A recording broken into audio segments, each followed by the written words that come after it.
Vamos ouvir a palavra do Rei Jesus. Acesse aí sua Bíblia em 1 Coríntios, no capítulo 1. Nós vamos ler os 3 primeiros versículos. E nesta noite, dando sequência à nossa série de mensagens, Cartas do Novo Mundo, nós vamos estudar 1 Coríntios e o que ela tem a nos ensinar sobre igreja. 1 Coríntios, capítulo 1, de 1 a 3. Eu leio na nova versão transformadora, a NVT. Eu, Paulo, chamado para ser apóstolo de Cristo Jesus pela vontade de Deus, escrevo esta carta com nosso irmão Sóstenes, à igreja de Deus em Corinto, àqueles que ele santificou por meio de Cristo Jesus. Vocês foram chamados por Deus para ser seu povo santo, junto com todos que, em toda parte, invocam o nome de nosso Senhor Jesus Cristo, Senhor deles e nosso. Que Deus, nosso Pai, e o Senhor Jesus Cristo lhes deem graça e paz. Senhor, esta é a Tua palavra, abra agora o nosso coração, abra nossa mente, ilumina-nos, para compreender, entender, amar e praticar o que o Senhor tem exposto para nós através desta epístola. Em nome de Jesus oramos, amém. Podem se assentar. Não é bom que o homem esteja sozinho, disse o Criador a respeito da criatura, em Gênesis 2, verso 18. Deus nos criou para vivermos em comunidade. Deus nos criou para vivermos em comunidade. Não é bom que o homem esteja sozinho. Fora da comunhão, nós somos incompletos.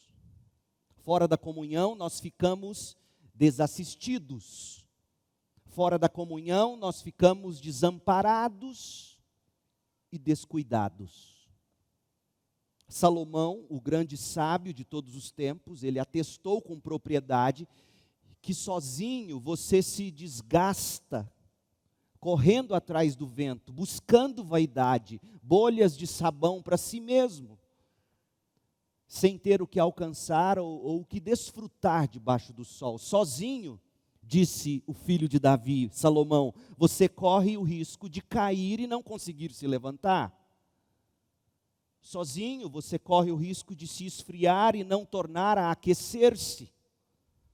Sozinho você corre o risco de ser atacado e vencido, sem a menor condição de reagir para se defender. Você vê isso em Eclesiastes 4, de 7 a 12. De fato, meu povo, viver sozinho é uma desgraça. Vida em comunhão é uma necessidade intrínseca do ser humano. Intrínseca. Não apenas para a sobrevivência da espécie, não apenas para a realização plena do indivíduo, mas viver em comunhão é uma necessidade intrínseca, principalmente para se cumprir o propósito para o qual nós fomos criados. Nós fomos criados para refletir a glória de Deus. O profeta Isaías, no capítulo 43, versículo 7, ele disse: tragam todos que me reconhecem como seu Deus, pois eu os criei para minha glória, fui eu quem os formou. Nós fomos formados, criados e somos atraídos para Deus, para a glória de Deus. E a glória de Deus brilha mais completamente em nós e através de nós quando nós estamos na comunhão. Não é bom que o homem esteja sozinho. Sozinho, o ser humano não reflete de forma plena a imagem gloriosa do Criador. A vida em comunhão é absolutamente essencial. Na vida em comunhão é que nós refletimos a glória de se estender a mão aos que estão no chão por causa do pecado, estampando e oferecendo assim o glorioso amor de Deus Pai a um mundo que é carente do verdadeiro amor.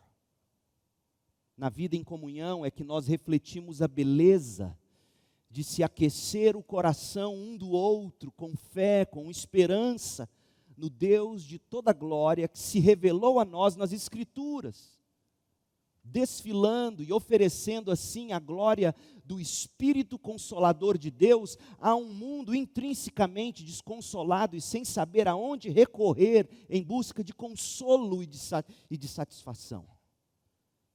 É na vida em comunhão que nós refletimos a maravilha de se viver em aliança com outras pessoas, anunciando e oferecendo assim o poder do sangue de Jesus Cristo, que nos salva e nos torna um povo, o povo de Deus na igreja, um por todos, todos por um. Cristo por todos, todos por Cristo, aos olhos de um mundo, gente, totalmente perdido. Um mundo de fato desprotegido e ansioso, desejoso de comunhão de verdade. Deus sempre viveu em comunhão. Você sabia disso? Deus sempre desfrutou de comunhão, desde a eternidade. Deus sempre desfrutou da comunhão consigo mesmo, do glorioso prazer de contemplar a si mesmo. Deus não precisava da nossa comunhão. Deus não nos criou para ter comunhão com Ele, porque Ele precisava, sentia necessidade da nossa comunhão, mas Ele escolheu transbordar seu amor ao nos criar e nos chamar para desfrutar de gloriosa comunhão, da gloriosa comunhão da Trindade eterna e santa. Então preste atenção, ouça como Jesus orou em João 17:5. Pai, glorifica-me. Jesus está orando ao Pai. Leva-me para junto de Ti. Leva-me para a glória.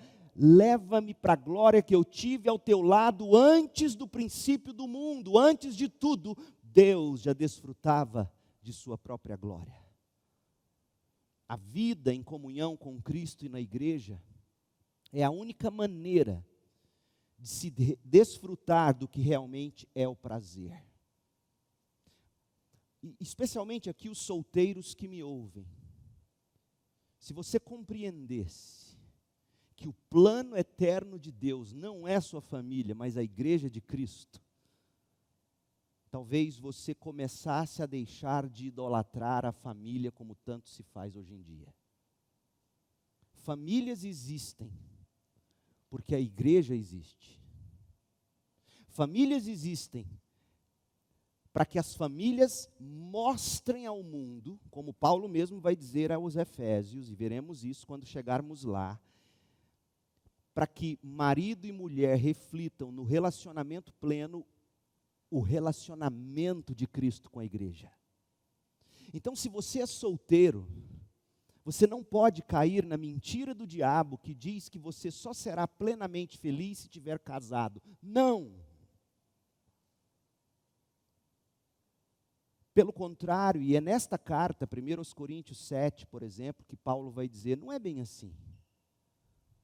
Desfrutem da comunhão do corpo de Cristo de maneira plena e você encontrará o prazer intencionado por Deus na vida em comunhão. No céu não haverá famílias, mas a igreja continuará no céu. A vida em comunhão com Cristo e na igreja é a única maneira de se desfrutar do que realmente é o prazer. Eu vou dizer algo que talvez eu seja apedrejado, mas vamos lá. Você precisa mais de uma igreja saudável do que de uma família. O que nos une é o sangue de Jesus Cristo. Em nome de Jesus, eu não estou diminuindo o valor da família. Eu estou colocando a família no seu devido lugar. A família serve ao propósito de se refletir a imagem gloriosa de Cristo no amor do homem que abnegadamente se derrama e se entrega pela mulher, e da mulher que se submete ao marido como como a igreja se submete ao Cristo e os filhos são bem governados, como o pastor que governa bem a própria casa, governa a igreja. Então, tudo em torno da família aponta para a igreja. Uma família sem uma igreja saudável morre. Mas alguém numa igreja saudável constrói uma família linda, posto que a igreja é centrada no Evangelho. É isso que Paulo está mostrando nessa carta. É isso que Paulo está mostrando nessa carta. João 17, 21, Jesus diz: minha oração é que todos os discípulos sejam um, como nós somos um, como tu estás em mim, Pai, e eu estou em ti. Que eles, os discípulos, estejam em nós. Olha a comunhão. Para que o mundo creia que tu me enviaste. Eu dei a eles a glória que tu me deste, para que sejam um como nós somos um. Eu estou neles e tu estás em mim. Que eles experimentem unidade perfeita, para que todo mundo saiba que tu me enviaste e que os amas tanto quanto me amas. Pai, quero que os que me deste estejam comigo onde estou. E agora ouça. Então, eles verão toda a glória que me deste, porque me amaste antes mesmo do princípio do mundo. A obra de Jesus foi nos salvar, nos justificar e nos colocar nessa comunhão de amor, Pai, Filho e Espírito Santo, e que é plenamente desfrutada na comunhão da igreja. Uma vez declarados justos diante de Deus pela vida e obra de Cristo, que foi o que a gente estudou hoje de manhã em Romanos. Se você não esteve aqui, nós vamos ter a mensagem no YouTube. Aliás, a transmissão do culto já está lá. Estará também esta semana o esboço completo destas mensagens, para você se aprofundar nisso. Nosso objetivo, estudando as cartas de Paulo, é entender quais são as reais necessidades de todo mundo nesse velho mundo do pecado. Paulo, apóstolo, escreve da perspectiva do novo mundo que virá da presença de Deus, o novo céu e a nova terra. E a sua primeira carta, Romanos, Paulo diz: a principal necessidade do ser humano é ser perdoado, é ser justificado diante de Deus, ser aceito pelos méritos da obra de Cristo. E uma vez justificados, esse povo vive de forma diferente no mundo, mas esse povo não vive cada um para si. E aí vem a segunda necessidade: comunhão. A igreja, para isso é que nós fomos criados, comunhão com Deus Trino, na comunhão da igreja. Entretanto, gente, quando a gente olha para o cenário ao redor, descobre-se que o que impera hoje é a busca por experiências individuais. Isso é péssimo. A busca por experiências individuais. Preste atenção, jogos virtuais. Por mais que você tenha conexão com outros, é uma experiência individual. Jogos virtuais, sexo virtual, realidade virtual, conexão por mídia social ou aplicativo, até igreja virtual, se é que isso é igreja, até igreja virtual já existe. O denominador comum de todas essas, entre aspas, realidades, é que na realidade você está sozinho, desfrutando ou buscando desfrutar de algo sozinho, dentro de mundos ou com pessoas criadas pela própria imaginação, pelo próprio gosto pessoal, ou mesmo pela imaginação de algum outro que cria um mundo virtual e você entra nele para desfrutar sozinho desse mundo. O pior, gente, é que todos que estão nesta parecem se sentir soberanos, plenamente capazes de viverem nessas fantasiosas criações. Me preocupa essa geração tão conectada. Por exemplo, nossa é a geração que se basta sozinha. Desde que você dê ao indivíduo um smartphone, conexão Wi-Fi 5G rápido, Netflix, TV, controle remoto, nem precisa de TV e controle remoto, porque se você tiver um bom smartphone, uma boa conexão, você acessa a Netflix. Ah, mas eu preciso comer, não tem problema, hoje já tem o iFood. E para eu não me sentir tão sozinho assim, eu posso adotar um petzinho, um cachorrinho, um gatinho. Esse é o mundo em que vivemos. Sabe como é que pensa a nossa geração, inclusive entre os que se dizem cristãos? Eles pensam assim, religião, igreja, Deus me livre. Igreja para quê? Para os outros bisbilhotarem minha vida? Eu não, eu prefiro eu e Deus e só nós dois. Eu leio a Bíblia, eu faço minhas orações, eu ajudo obras de caridade, eu escuto podcasts, eu tenho playlist de louvores preferidos, eu escolho o pregador que eu quiser assistir no YouTube, eu leio os livros que eu escolho, eu não preciso da igreja. Igreja é só para os outros falarem mal da minha vida, para os outros dizerem como eu tenho que viver, cruz credo, Deus me livre, muito obrigado, eu não quero igreja. É assim que as pessoas pensam. Aqueles que ainda não tiveram coragem de abandonar a igreja para viver a espiritualidade independente, comportam-se como bem descreveu Mark Dever, quando ele falou do estado da igreja contemporânea nos Estados Unidos, que é o mesmo no Brasil. Porque muita gente já vive a espiritualidade independente, como se isso fosse possível,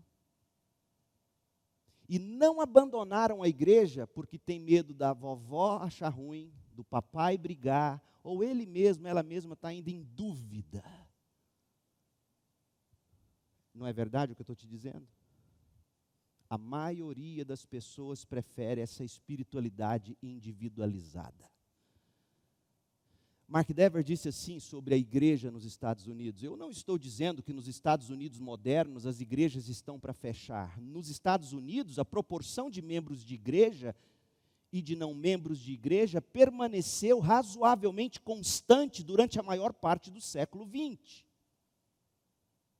Em muitas igrejas individuais, aquelas igrejas não denominacionais, igrejas novas, emergentes, muitas igrejas individuais estão lotadas. Centenas, até mesmo milhares de pessoas frequentam mega igrejas que oferecem múltiplos cultos e programas que fornecem cuidado completo ao cliente, do berço à sepultura. Então, no sentido institucional, diz Mark Dever, as igrejas cristãs estão muito bem. Em outro sentido, entretanto, as igrejas na América moderna quase desapareceram. A ideia de igreja difundida em diferentes pontos da história cristã se dissolveu no ácido do individualismo reinante na cultura de hoje. Muitas vezes as igrejas se tornaram nada mais do que expressões dos interesses passageiros dos congregados. Muitas vezes os programas da igreja são determinados por pesquisas de interesse. Os cultos são planejados de acordo com o que os líderes percebem que os de fora da igreja desejam quando vêm na igreja. E os orçamentos das igrejas refletem nada mais do que os desejos agregados dos membros, ou seja, eles só ofertam para aqueles projetos que eles entendem vão atender melhor a família deles. E aí Dever conclui: em meio a toda a aparente prosperidade das igrejas de hoje, a igreja carece do elemento corporativo pelo qual ela se concebe como ela mesma. Ou seja, institucionalmente a igreja vai bem, todo dia se abre uma igreja em Goiânia. A questão é, o que se vive lá é de fato igreja? Percebe a diferença? O elemento corporativo da igreja é o que torna a igreja em igreja. Deixa Mark Dever explicar. Mark Dever diz assim: elemento corporativo, quero dizer com isso que quando nos reunimos como cristãos nos cultos de domingo, como agora estamos fazendo aqui, Nós não nos reunimos apenas para ter juntos o nosso momento a sós com Deus. O culto cristão não é apenas um momento de silêncio.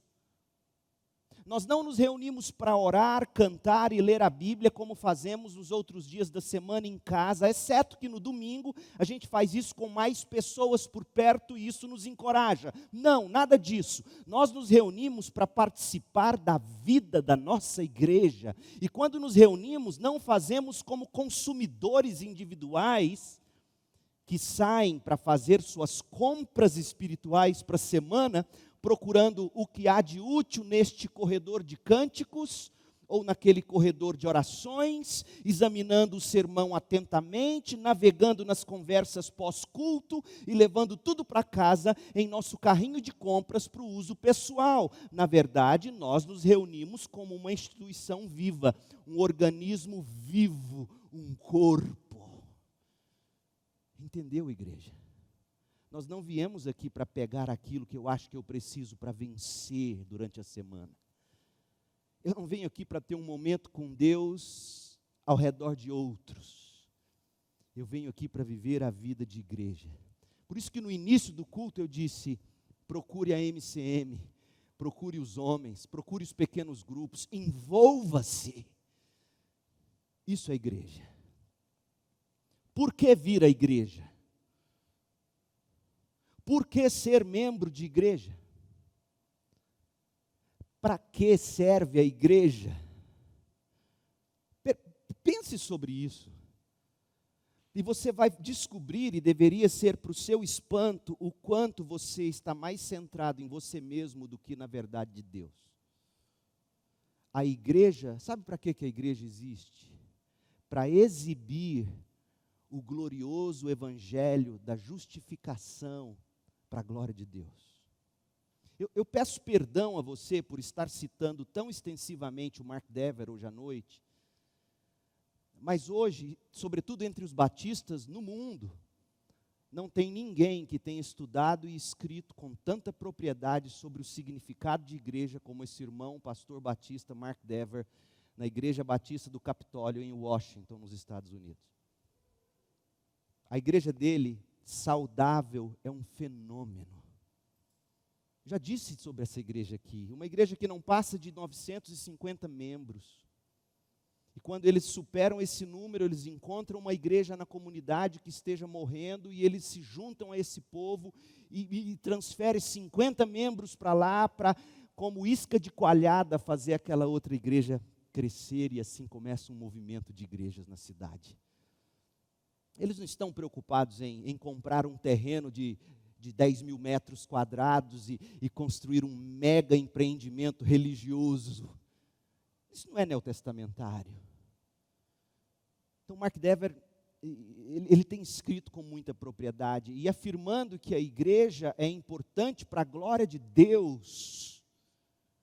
E lembra que eu falei no início que eu e você fomos criados para a comunidade, para a glória de Deus. Olha como tudo isso se conecta com o que ele vai dizer aqui agora sobre por que a igreja. Por que vir à igreja? Por que ser membro de uma igreja? Por que que Deus cuida da igreja no mundo em que vivemos? Por que que as portas do inferno não prevalecerão contra a igreja? Olha o que ele diz. Muitos protestantes começaram a pensar que se a igreja não é essencial, afinal não é a igreja que salva.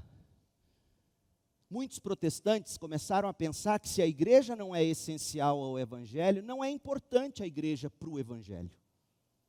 Não é assim que muitos pensam? Não é a igreja que salva, a igreja não é importante. Você já deve ter dito isso.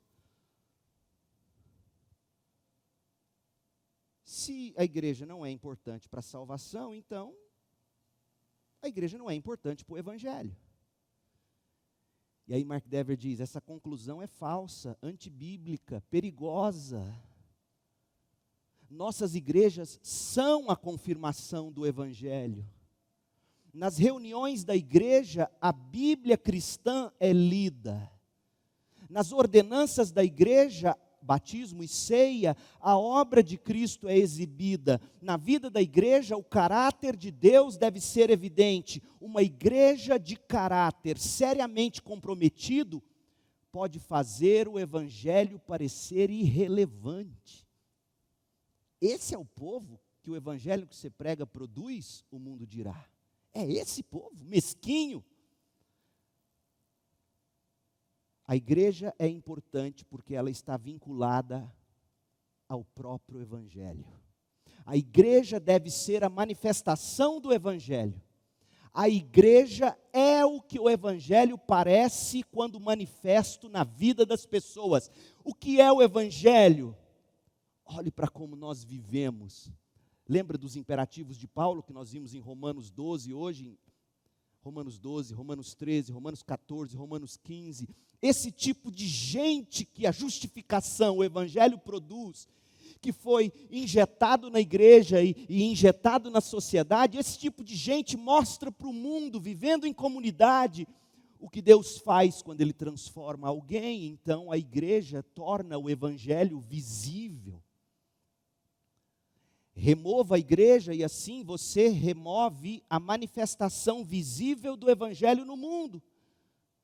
Os cristãos nas igrejas são chamados a praticar evangelização de exibição, e o mundo testemunhará que o reino de Deus começou numa comunidade de pessoas feitas à imagem de Deus e nascidas de novo pelo próprio Espírito Santo. Os cristãos não apenas como indivíduos, mas também como o povo de Deus reunido em igrejas, são o retrato mais claro que o mundo vê de quem Deus é e de qual é a sua vontade para eles. Você tem noção de que nós, como igreja, exibimos para o mundo o que Deus é e o que Ele faz? Percebe agora quando eu digo para você que ter uma igreja acaba sendo mais importante do que ter uma família? João 13, 35, Jesus diz: sabe como é que eles conhecerão que são meus discípulos? Se vocês amarem uns aos outros. E como é que nós vamos amar uns aos outros se a gente não vive como família e comunidade? E Paulo afirmou para que pela igreja a multiforme sabedoria de Deus se torne conhecida agora dos principados e potestades nos lugares celestiais, segundo o eterno propósito que Deus estabeleceu em Cristo Jesus, nosso Senhor. É a igreja que manifesta a sabedoria de Deus e torna conhecido quem Deus é. É por isso que existe igreja, é por isso que estamos na igreja, é por isso que somos membros de uma igreja, porque nós queremos exibir para o mundo, na vida individual e na vida em comunidade, que o evangelho poderoso de Deus nos transformou para a glória de Deus. Vocês estão muito calados, ou vocês não me entenderam, ou isso não te agrada, e não me interessa, porque essa é a verdade. A igreja de Jesus Cristo é para exibir o evangelho de Jesus Cristo. Viver para a glória de Deus, na comunhão da igreja de Deus, é uma enorme carência do ser humano de qualquer idade, gente. Não importa a sua nacionalidade, o sexo, a cor, a sua tribo ou raça. A sua grande necessidade, uma vez justificado em Cristo, é viver na comunidade de Cristo. Deus é glorificado nessa comunhão e nós repartimos e desfrutamos do verdadeiro amor, da real alegria que brota da comunhão. Se você acha que eu estou forçando a barra dizendo que a primeira carta aos Coríntios se resume à palavra igreja, ouça o que um dos principais estudiosos desta carta escreveu, Gordon Fee. Ele escreveu assim no comentário dele de 1 Coríntios: talvez a maior contribuição teológica de nossa carta para a fé cristã seja o entendimento de Paulo sobre a natureza da igreja. Principalmente na sua expressão local. Se o próprio evangelho está em jogo na teologia e no comportamento dos coríntios, então também está a sua visível expressão na comunidade de redimidos. O resultado final é mais ensino sobre a igreja em 1 Coríntios do que em todas as outras cartas de Paulo. 1 Coríntios tem 16 capítulos. 433 versículos. É a segunda maior carta de Paulo, fica atrás de Romanos apenas. E de novo, o tempo de que dispomos é muito curto para a gente estudar toda essa carta num sermão só. O que nós vamos fazer é apresentar algumas informações importantes do pano de fundo, expor a estrutura e o fluxo da carta e concluir com algumas aplicações. A minha oração, a minha esperança é que você leia e releia essa carta, ouça, utilize esse esboço, que eu gasto tanto tempo, com tanto amor, em tanta oração, para que você desfrute dele, de graça, no site da nossa igreja, para você conhecer, para você se aprofundar, para você amar sua Bíblia. Então vamos lá, a cidade da igreja. Vamos começar pela cidade onde estava localizada a igreja, Corinto. Corinto era a cidade mais importante da Grécia na época de Paulo. Era um centro comercial movimentado, aberto ao mundo. Local onde a cultura era depravada. A religião era pagã, era idólatra. Lá naquele precipício do caos, Corinto, foi que Paulo organizou uma igreja. A história da organização dessa igreja está em Atos 18, de 1 a 17. E duas das cartas de Paulo no Novo Testamento são endereçadas, e eu quero que você preste atenção, 1 Coríntios 1, 2, e depois 2 Coríntios 1, verso 1. 1 Coríntios 1, 2, Paulo diz assim: a igreja de Deus em Corinto. A igreja de Deus em Goiânia, em suas expressões locais. Corinto era uma cidade importante na Grécia antiga, mas ela foi destruída em 146 a.C.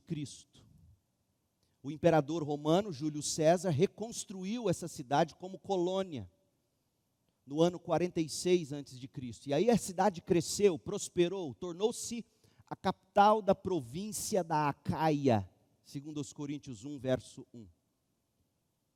Para nós não faz a menor diferença saber esses nomes, porque nós desconhecemos a geopolítica dos dias de Paulo, mas Corinto era a cidade depois de Roma. Era a colônia romana. Para você ter uma ideia, a língua oficial em Corinto era o latim, a língua do Império Romano. Só que o grego era tão arraigado que o povão continuou falando grego, mas a língua oficial era latim. Ficava estrategicamente localizado numa faixa de terra entre o mar Egeu e o mar Adriático, que conectava a região do Peloponeso com a Grécia. Se você e eu visitássemos a cidade nos dias de Paulo, nós como crentes, nós ficaríamos chocados. A cidade era cheia de santuários, cheia de templos pagãos, mas o mais proeminente era o templo da deusa Afrodite, que ficava no topo de uma elevação de terra de cerca de 550 metros de altura, que se chamava Acrocorinto, ou Corinto Superior, a acrópole da antiga Corinto. E aqui você começa a entender por que Paulo proibia as mulheres em Corinto de usar o cabelo curto. Essas informações são para você entender o que Paulo está dizendo. Os adoradores dessa deusa do amor, Afrodite, esses adoradores, eles usufruíam de graça de 1000 hieródulas. Quem eram as hieródulas? 1000 escravas sexuais, 1000 prostitutas consagradas a Afrodite. E sempre que elas estavam em período de consagração, para que os homens as usassem no templo em adoração a Afrodite, elas tinham como sinal de consagração, dentre outras coisas, que raspar a cabeça. Então, ver uma mulher de cabeça raspada na rua ou de cabelo crescendo, significava que ela era uma hieródula, uma prostituta cultual. Esse centro cosmopolita era próspero em comércio, próspero em entretenimento, próspero em vícios, corrupções. Os caçadores de prazer afluíam para a cidade para gastar dinheiro em férias que eles tiravam da moralidade. Corinto era a Las Vegas dos dias de Paulo. Há um ditado hoje que diz: o que acontece em Las Vegas, fica em Las Vegas. Algo parecido se dizia dos coríntios. Corinto se tornou tão conhecida por maldade e promiscuidade que eles criaram um termo, corintizomai, que era o quê? Agir como um corinto, não é como um corintiano, chega perto. Agir como um corinto. Corintizomai era dizer o seguinte: libertino, prostituto, promíscuo. Essa era a cidade onde Paulo plantou uma igreja de Deus. Eu gosto disso porque eu fico imaginando a cena. A gente pensa que é difícil ser crente em Goiânia. Você não tem noção do que era Corinto, meu povo, nem eu. Nos dias de Paulo, a população girava em torno de 700 mil habitantes. 2/3 deles, aproximadamente, eram escravos. Para você ter uma ideia, Roma, a capital do império, uns dizem que tinha 1,5 milhão de habitantes. Corinto tinha 700 mil. Outros vão dizer que Roma era bem maior. Mas o número de habitantes em Roma nos dias de Paulo, segundo o que se lê nos livros de história, as contas são bem variadas. Varia de 1,5 milhão a 4 milhões de habitantes. Mas Corinto tinha 700 mil. A diversidade, a promiscuidade da população não produziram filósofos, porque onde há promiscuidade não tem pensadores. Onde existe pecuária, não tem pensador. Entendeu? Porque se a gente usa os termos rebuscados, as pessoas não entendem. Mas onde tem botina, chapéu e pecuária, não tem filósofo. Não tinha filósofo em Corinto. Mas a filosofia grega influenciou o pensamento especulativo daquela gente. Entretanto, nada disso se tornou obstáculo ou impediu o evangelho de florescer. E lá, em Corinto, Paulo plantou uma igreja de Deus na sua segunda viagem missionária. De fato, as portas do inferno não prevalecerão contra a igreja. É isto que a história de Corinto nos ensina. É possível plantar igreja em qualquer lugar. Deus tem suas ovelhas que ouvirão sua voz e seguirão Cristo Jesus. A perseguição na Macedônia forçou Paulo a seguir para o sul, para Atenas. E de lá Paulo seguiu para Corinto. E foi em Corinto que Paulo se associou com o famoso casal Áquila e Priscila, e ele começou a fabricar tendas junto com o casal, de forma que ele pudesse sobreviver e sustentar suas convicções diante dos judeus na sinagoga. Mais tarde, Silas e Timóteo juntaram-se a Paulo, levaram para Paulo uma oferta missionária, que foi levantada lá na igreja de Filipos, e Paulo então pôde parar de fazer tendas e se dedicar exclusivamente a pregar o evangelho em Corinto. Também foi nessa ocasião, em Corinto, que Paulo escreveu a primeira carta e a segunda carta aos Tessalonicenses. De lá ele transferiu o seu ministério da sinagoga, porque lembra, primeiro ele pregava na sinagoga, daí ele foi para a casa de um homem chamado Tício Justo. Ele ganhou nesse período um homem chamado Crispo para Cristo. Crispo era o líder da sinagoga. Imagina você, o líder da sinagoga de repente se converte e abandona a sinagoga. E junto com ele foram muitos outros. Você lê essa história em Atos 18, especialmente os versos 7 e 8. Paulo ficou ensinando a Bíblia em Corinto por 18 meses. 18 meses é 1 ano e meio. Ele ficou lá entre o ano 51 e 52 depois de Cristo. E após a partida de Paulo, quando Paulo deixou Corinto, Apolo estava em Éfeso e desceu para ser o pastor da igreja em Corinto. 1 Coríntios 3, verso 6, nos mostra que Apolo era um dos líderes que a igreja... E Paulo vai dizer, eu plantei e Apolo regou.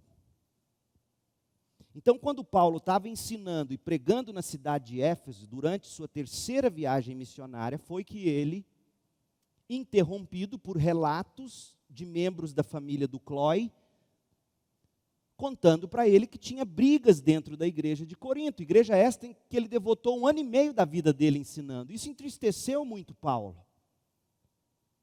Mas além do que Paulo ouviu sobre Corinto, via família de Clói, alguns crentes em Corinto enviaram uma comissão até Paulo. Você lê isso em 1 Coríntios 16, 17. Essa comissão era composta de 3 homens, pelo menos, Estéfanas, Fortunato e Acaico. Então, tudo o que Paulo escreve nessa primeira carta aos Coríntios, ele está respondendo a perguntas que a comissão levou para ele e respondendo a problemas que os da família de Clói relatou a ele. Então, se você fica se perguntando, como é que Paulo poderia conhecer a igreja? Infelizmente, a maioria das pessoas lê a Bíblia e nem pensa nisso, né? Mas para os mais curiosos, como é que Paulo ficou sabendo tanto sobre a igreja? Leia, a própria carta te informa. A casa de Clói falou com ele, uma comissão de 3 homens levou perguntas para ele. E os planos, e eu quero que você abra agora em 1 Coríntios 16, você vai ver Paulo traçando planos. Esses planos permitem a gente concluir que Paulo escreveu essa carta em 56 depois de Cristo. Agora presta atenção. Ele esteve lá entre 51 e 52 e escreveu a carta em 56. Quantos anos se passou entre o período que Paulo deixou Corinto e a carta? Quanto tempo? 4 anos. Então veja, olhe o que pode acontecer em 4 anos numa igreja que perde o evangelho, porque foi isso que aconteceu, é isso que nós vamos ver agora. Em 4 anos, a igreja de Corinto, uma das meninas dos olhos de Paulo, ele viu essa igreja sendo detonada. E quais eram os planos de Paulo? 1 Coríntios 16, verso 5, veja como Paulo era um homem para Deus e para o povo de Deus. Essa era a vida de Paulo, e minha oração é que você seja assim, nossa igreja seja assim, para Deus e para o povo de Deus. Olha o verso 5, 1 Coríntios 16, 5, eu os visitarei depois de ir à Macedônia. Eu vou passar na Macedônia e depois eu visito vocês. Talvez eu permaneça um tempo com vocês, quem sabe todo o inverno, depois vocês poderão me encaminhar para o meu próprio destino. Paulo queria comunhão com eles. Desta vez eu não quero visitá-los apenas de passagem, eu quero ficar algum tempo com vocês, se o Senhor permitir. Por enquanto permanecerei em Éfeso, até a festa de Pentecostes. Há uma porta inteiramente aberta para realizar um grande trabalho aqui em Éfeso, ainda que muitos se oponham a mim. Eu gosto tanto dessa frase do verso 9, porque geralmente a gente pensa assim, se tem oposição, se tem problema, Deus está dizendo, larga. É igual casamento, começou a dar problema, acabou o amor. Não. Como é que Paulo aconselharia um casal? Ele diria assim, uma porta inteira aberta de oportunidade se abriu em meio a esse conflito. Então ele era um homem de coragem, ele era um homem de desafio, ele era um homem de cooperação, ele queria que essa igreja o enviasse. Ele era um homem de comunhão, ele queria gastar tempo, ele não queria ficar só de passagem. Ele é um homem para Deus e para o povo, ele ia passar na Macedônia, da Macedônia, se Deus permitisse, ele iria para os Coríntios. Então, esse é o tipo de homem. Esse é o tipo de crente, esse é o tipo de igreja que deve existir. Pois bem, Paulo organizou a igreja em Corinto, na segunda viagem missionária, escreveu a carta em resposta a boatos que ele ouviu, relatórios de problemas que ele recebeu, e ele quer então sanar as dúvidas que foram colocadas para ele. Então, a leitura da carta nos permite perceber que Paulo tinha uma profunda ligação pessoal com a igreja e os líderes. Paulo tinha plena consciência das situações que enfrentavam aqueles cristãos e respondeu de uma forma tão amorosamente incondicional. Por quê? Porque já existia em Corinto e ele sabia disso. E nós veremos isso claramente na segunda carta aos Coríntios. Já existia na igreja gente que odiava Paulo. Veja você, Paulo deu a vida para aquela igreja. Usado por Deus, Paulo deu a luz à igreja. Por isso que pastor nenhum deve se iludir. E eu digo isso não para pastor ser azedo e amargo com igrejas, não, para ser realista. Aqueles por quem nós damos a vida, um dia, mais cedo ou mais tarde, poderão se virar contra nós. E nosso papel é continuar amando incondicionalmente. Mas tem pastor que parece que não lê a Bíblia. E aí, diante do primeiro beiço que ele vê do irmão, o diabo está perseguindo, e vira um furdúncio dentro da igreja.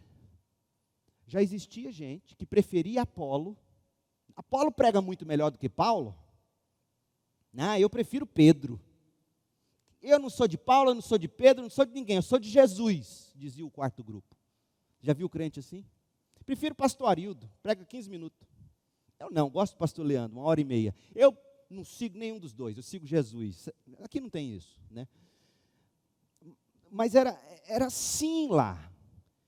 E Paulo sabia que tinha gente que não gostava dele, mas mesmo assim, com amor, ele responde às dúvidas da comissão. Ele trata com sabedoria as tensões entre a igreja e a cultura pagã ao redor. E ele faz isso com um tom forte, com graça e verdade. Imagina o pastor Leandro chegando, escrevendo uma carta para vocês no tom de 1 Coríntios 4:21. Olha só, 1 Coríntios 4:21. O que vocês escolhem? Devo ir com vara para castigá-los ou com amor e espírito de mansidão? Paulo é um pai. E pai, geralmente, não tem verniz nas palavras. O pai fala e corrige. E era o que aquela igreja precisava. A carta é destinada à igreja toda. E Paulo esperava que os líderes seguissem a direção apostólica instituída por Deus a Paulo. Mas o mais impressionante é que por meio dessa situação específica, a gente encontra os problemas que de novo e de novo assolam a igreja em todas as épocas e culturas. O que a gente enxerga na igreja de Corinto não é só o que Paulo teve que lidar no primeiro século, é o que a igreja ao longo da história sempre foi. Isso é importante porque tantas vezes a gente cria uma imagem romantizada de igreja, achando que igreja é lugar perfeito. Gente, pensa bem. Quem fundou essa igreja foi Paulo, Áquila, Priscila. Quem pastoreou esses primeiros discípulos foi um homem da eloquência de Apolo. E em 4 anos essa igreja vira esse furdúncio, onde eles não sabiam mais como lidar com sexo no casamento, com divórcio, com recasamento. Eles não sabiam mais nem ministrar a ceia do Senhor, eles chegavam bêbados na igreja, alguns, embriagados. Outros comiam a comida toda e largavam os mais pobres sem comer. Alguns se gabavam de ter determinados dons e outros não tinham. E é por isso que Paulo tem que falar sobre o amor, a importância do amor na igreja, capítulo 13. Ele tem que falar sobre os dons espirituais, ele tem que explicar sobre ressurreição. Gente, você lê 1 Coríntios e você descobre que você está lidando com os problemas da CIB, da PIB, de qualquer igreja evangélica, em qualquer lugar, em qualquer tempo. Esta é a beleza da palavra de Deus. E quando você enxerga os problemas, e aqui vai uma mensagem para os desigrejados, eu não quero igreja porque só tem problema. Deixa eu te contar um segredo que vai te decepcionar mais ainda. Sempre teve. E nem por isso Deus daria a mim e a você o direito de dizer, tá bom, já que tem muito problema, viva você só de YouTube e podcast. Não. O que Deus faz? Ele levanta Paulo para corrigir a igreja, porque a igreja não pode parar, porque a igreja exibe o evangelho. É isso que Paulo está fazendo. A sua maior necessidade, a minha maior necessidade é justificação em Cristo e comunhão na igreja. Romanos trata da justificação, 1 Coríntios trata da igreja. A carta é prática, 1 Coríntios, ela não tem verniz. Paulo é direto e reto. Paulo é sério, ele fala como um pai. A maioria de vocês não gostaria do apóstolo Paulo como pastor. Porque quando a verdade tinha que ser dita, ele dizia em amor, mas ele dizia. A maioria de nós ia olhar para Paulo e falar assim, não, Paulo é duro, Paulo não tem coração. Como já se viu falar, vocês preferem que eu vá com vara ou com amor? Que pastor é esse? Então, além dessa carta, nenhuma outra carta nos dá uma visão melhor de quais problemas a igreja do primeiro século já enfrentava. E Paulo é didático. Vamos mergulhar na carta agora? Vamos ver como é que ele vai tratar os problemas. Veja que o que pautou Paulo foram os problemas que ele ouviu, que aconteciam lá, e as questões que chegaram para ele via aquela comissão de 3 irmãos.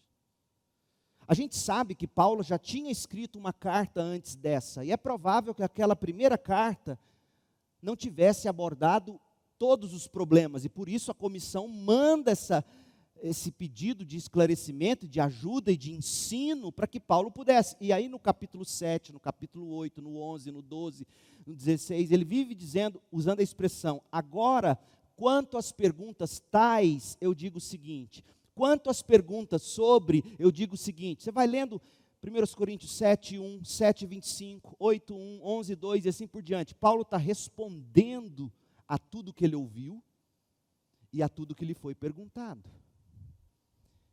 Mas de modo geral, ele divide essa carta em 3 partes. A primeira parte vai até o capítulo 4. E Paulo trata até o capítulo 4 das divisões na igreja. Do 5 ao 6, Paulo trata da imoralidade na igreja. E do 7 até o final, ele vai tratar da vida como igreja.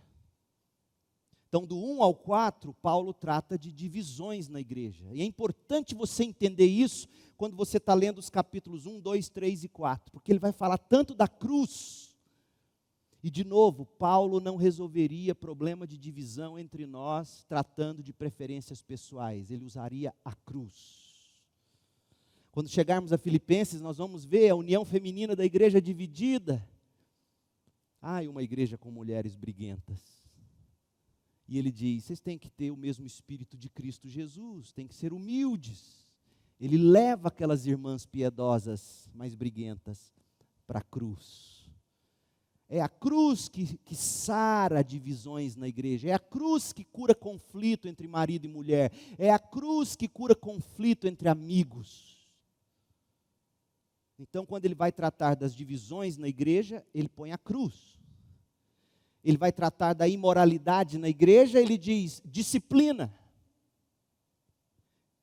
E ele vai tratar da vida como igreja, do capítulo 7 ao 16. Vamos lá, a resposta que ele dá às divisões na igreja, ele saúda a igreja, no capítulo 1, de 1 a 9.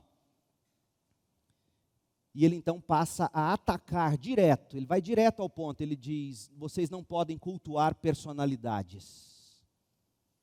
Vocês não podem sair dizendo que vocês são de Paulo, outros são de Apolo, outros são de Pedro, outros são de Jesus. Não, isso está errado. Ele faz isso até o verso 17.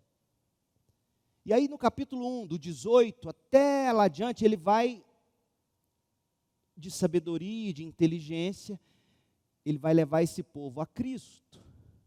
Ele vai apresentar a verdade do Evangelho, a distorção do Evangelho. Veja, quando se esquece a cruz, quando se abandona o Evangelho, o Cristo crucificado, decidi nada saber entre vós, senão Cristo e esse crucificado. É nesse contexto que ele diz isso. Quando se esquece do Cristo crucificado, quando se perde o Evangelho da cruz, a igreja se implode em partidos, picuinhas e preferências pessoais.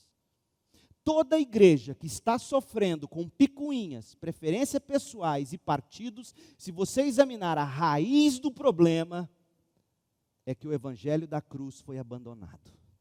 Por isso Paulo traz a cruz. Isso vale para o seu casamento, isso vale para as suas amizades, isso vale para qualquer relacionamento.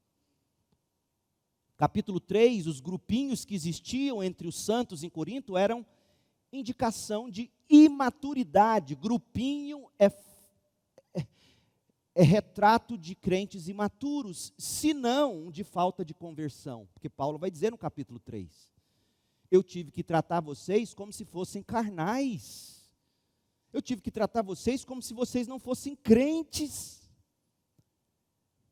Divisão, racha, eu não vou com a cara de fulano, não aguento aquelas que fulano fala. Isso é prova de um coração não regenerado. Você tem que tomar muito cuidado com isso. Capítulo 4, de 1 a 21, eles deveriam se orgulhar de Cristo, não dos líderes humanos. Porque o argumento de Paulo inteiro é que Deus escolheu as coisas desprezíveis do mundo, lá no capítulo 1. Não foi a eloquência e a sabedoria de Apolo, não é a teologia profunda de Paulo. É a graça de Deus que abre os nossos olhos, como abriu o coração de Lídia, para entendermos o Evangelho e vivermos para a glória dele. Então Paulo trata de todas essas divisões na igreja com cruz, trazendo eles para a humildade, trazendo eles para a realidade do que significa Cristo crucificado. E aí ele passa a falar do pecado na igreja. Capítulos 5 e 6. A coisa era tão séria que tinha um camarada dormindo com a madrasta. A igreja sabia e ninguém fazia nada. Não, vamos usar de graça. De repente era aí um apadrinhado do pastor da igreja, não vamos mexer nisso, isso dá um rolo danado, deixa quieto, Deus vai pôr a mão neles. Paulo fica sabendo disso e fala, olha, o que vocês estão fazendo é tão feio que nem no mundo gentil, nem entre os pagãos eles fazem isso. No meio pagão, o enteado não dorme com a madrasta. E na igreja está dormindo. E ele dá uma bronca na igreja, ele diz, vocês têm que dividir, vocês têm que disciplinar. Vocês têm que cortar na carne. Não está arrependido, não quer mudar de vida, exclua. Exclua. E vou dizer mais, Paulo diz no capítulo 5. Dentro da igreja, aqueles que se dizem de Deus, da igreja e de Cristo, se eles insistem em viver de um modo que não é digno do Evangelho, não mantenha comunhão com eles. E se eles te perguntarem por quê, você vai dizer, porque a sua vida não condiz com o Evangelho que você confessa e com a membresia que você tem aqui. Não condiz, me desculpa, mas não dá para você viver assim. É o que Paulo faz. Não sou eu. Leia o capítulo 5. E no capítulo 6... Paulo estava dizendo de outro problema que manchava a reputação de Cristo e da igreja na cidade. No capítulo 5, o menino enteado dormindo com a madrasta. Um bando de gente se dizendo crente e vivendo como o mundo. E todo mundo vivendo numa boa. Não vou julgar ninguém, não posso julgar. Quem sou eu para julgar? Aí Paulo diz, não é questão de julgar, é questão de manter a igreja pura. A igreja reflete o Evangelho. Quando o mundo olha para Cibe, ou olha para a primeira igreja batista de Corinto, e vê lá que o menino dorme com a madrasta e ninguém faz nada, que evangelho é esse que o mundo enxerga naquela igreja? Mas além disso, os irmãos ali estavam tão briguentos por causa de dinheiro e de herança, e processo por calúnia e difamação e etc., né? Não sei se era isso, mas vamos contextualizar, que em vez de eles resolverem os problemas entre eles, em vez de eles até sofrerem prejuízo para o nome de Jesus não ficar manchado, o que eles faziam? Crente ficava brigando com crente no tribunal. E Paulo fala, isso não pode existir. E aí Paulo adverte, ele termina essa parte da carta. Vocês queriam Paulo como pastor? Presta atenção. Então, o dia que o pastor Leandro agir como Paulo, vocês estão entendendo, igreja? Vocês estão muito calados. Nós vamos disciplinar aqueles que estão abertamente no pecado, e às vezes papai e mamãe sabem, é coberta, e deixa achando que está fazendo bem. Nós não podemos permitir que irmão fique brigando com irmão em praça pública. Quer brigar? Vai brigar. Tem todo o direito de recorrer à justiça comum. Mas serão desligados da igreja. Porque se a igreja, em sua assembleia, a igreja que vai julgar o mundo, não tem condições de resolver o problema de vocês dois, não é um juiz de vara comum, então saiam da igreja. Tirem o nome do hall de membros. É isso que Paulo está dizendo. E a gente lê 1 Coríntios apenas preocupado se pode ou não falar em línguas. Eu acho que você nunca leu sua Bíblia. Então, Paulo trata da divisão, Paulo trata da imoralidade. Em terceiro lugar, Paulo responde às questões da vida comum na igreja. Graças a Deus, esses irmãos piedosamente curiosos, aqueles que gostavam mais de Paulo, mandou uma comissão fazendo perguntas ao apóstolo, e aí no capítulo 7, Paulo foi de falar da vida sobre casamento e divórcio. Gente, casamento e divórcio é um negócio tão sério. Porque se o casamento é para ilustrar o amor de Cristo pela igreja, amando incondicionalmente, apesar dos pecados da igreja, divórcio é de uma gravidade. E é disso que Paulo está tratando. Recasamento é de uma gravidade. A prioridade de Paulo no capítulo 7 é o avanço do reino, e ele diz, se você que é solteiro, você que é viúvo, você que se divorciou porque o marido descrente te abandonou, se você perguntasse minha opinião, tivesse que escolher, eu diria, fique só, não caia na briga comum do casamento que é difícil, e viva para o reino. Você não ia querer esse pastor? Mas é isso que ele está dizendo.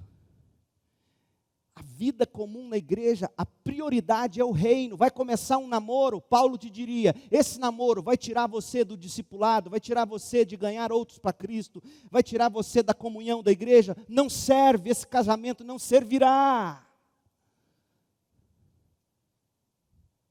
Capítulo 8, 9, 10, meu povo, eu não estou fugindo do tema não, mas já deu 1 hora, eu tenho que terminar. E eu gostaria de falar muito mais sobre o capítulo 7. Um dia, se a gente voltar para essa carta, a gente caminha. Mas no capítulo 8 a 10, Paulo vai falar das carnes sacrificadas, da liberdade cristã. De como você e eu temos que tomar sim cuidado para que o irmão não tropece. Se Paulo fala, olha, carne sacrificada faz o irmão tropeçar, não coma. Tem crente que se gaba de beber e de comer e posta nos stories. Coisa mais linda. O 8 até torto. Gente. Pelo amor de Jesus Cristo. Se gabar do pecado. Ninguém tem direito, ainda faz bico. Eu tenho silenciado alguns, porque eu peco, eu fico com raiva. Gente, a questão aqui não é beber ou não beber, comer ou não comer. Não vou nem entrar nessas questões. A questão é, quando olham o seu Instagram, tropeçam ou são edificados em Cristo? Quando olham para o seu Facebook, quando veem seu WhatsApp. Porque carne sacrificada a ídolo está tão distante, né? Mas é disso que Paulo está tratando aqui. Escuta, você vive de um jeito que o irmão tropeça quando lê suas mensagens, assiste os vídeos que você compartilha, vê seus stories no Instagram, ouve suas conversas, escuta seu palavreado, o jeito que você arruma o cabelo, veste sua roupa. Como é que as pessoas... que elas veem? Elas sentem o cheiro de Jesus. Elas crescem ou não quando veem você. Você não pode servir de tropeço. Capítulos 8, 9 e 10. Capítulo 11 a 14, ele vai falar do culto. Capítulo 12, ele vai falar dos dons. Do capítulo 11, ele fala da ceia. Ele vai dizer, olha, a ceia é o memorial. É um texto tão conhecido que eu não preciso me delongar nele. Mas o capítulo 12, ele vai dizer, os dons é para edificação do corpo, não é para exibição pessoal. E vou te dizer uma coisa, é possível alguém profetizar em nome de Deus e ser pagão, tá? Não meça a espiritualidade por dom espiritual. Dom espiritual não é sinal necessariamente de salvação. Deus usa até mula para falar. Você olha um crente não pelo dom espiritual, mas pelo fruto do Espírito.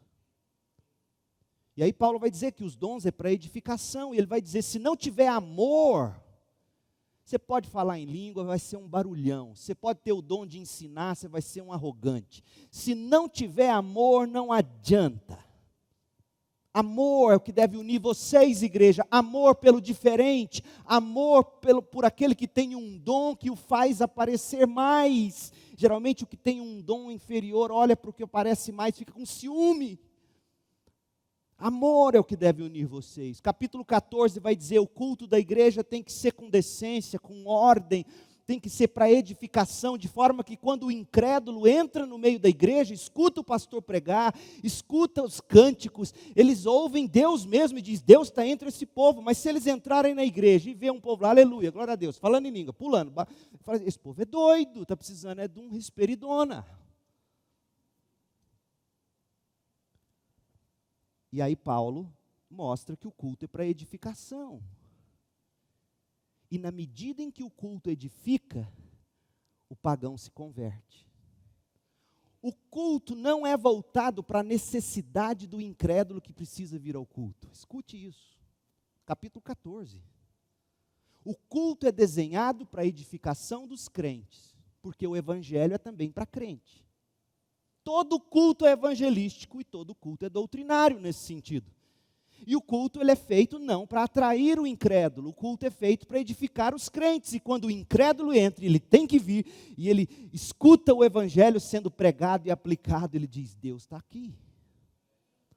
É isso que tem que acontecer. E aí no capítulo 16 ele termina dando algumas instruções gerais, se despedindo, vale a pena você ler.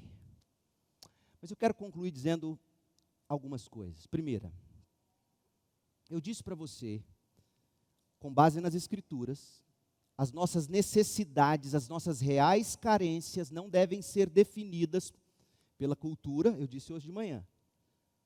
O que você de fato carece, o que você de fato necessita, não é a cultura que vai te dizer e nem é o seu coração. Isso não é cristianismo. O coração é enganoso, a cultura é corrompida. O que vai dizer quais são as nossas reais necessidades não é o que a gente sente ou quer, é o que a Bíblia diz. E Romanos diz que a nossa maior necessidade é ser justificados diante de Deus. E 1 Coríntios diz que a nossa maior necessidade é comunhão na igreja de Cristo.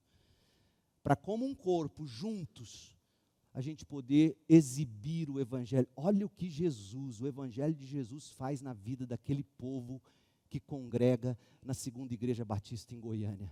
E glorifiquem o Pai que está no céu. É disso que Goiânia precisa. Não é de um bando de gente aí profetizando, Goiânia é do Senhor Jesus e o cheque voltando.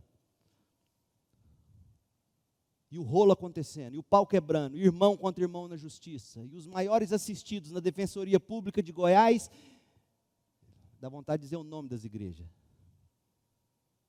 Tudo de igreja. Tudo gente neto da irmãzinha de coque. Está lá no Sepaigo. Que evangelho é esse desgraçado que não produz diferença?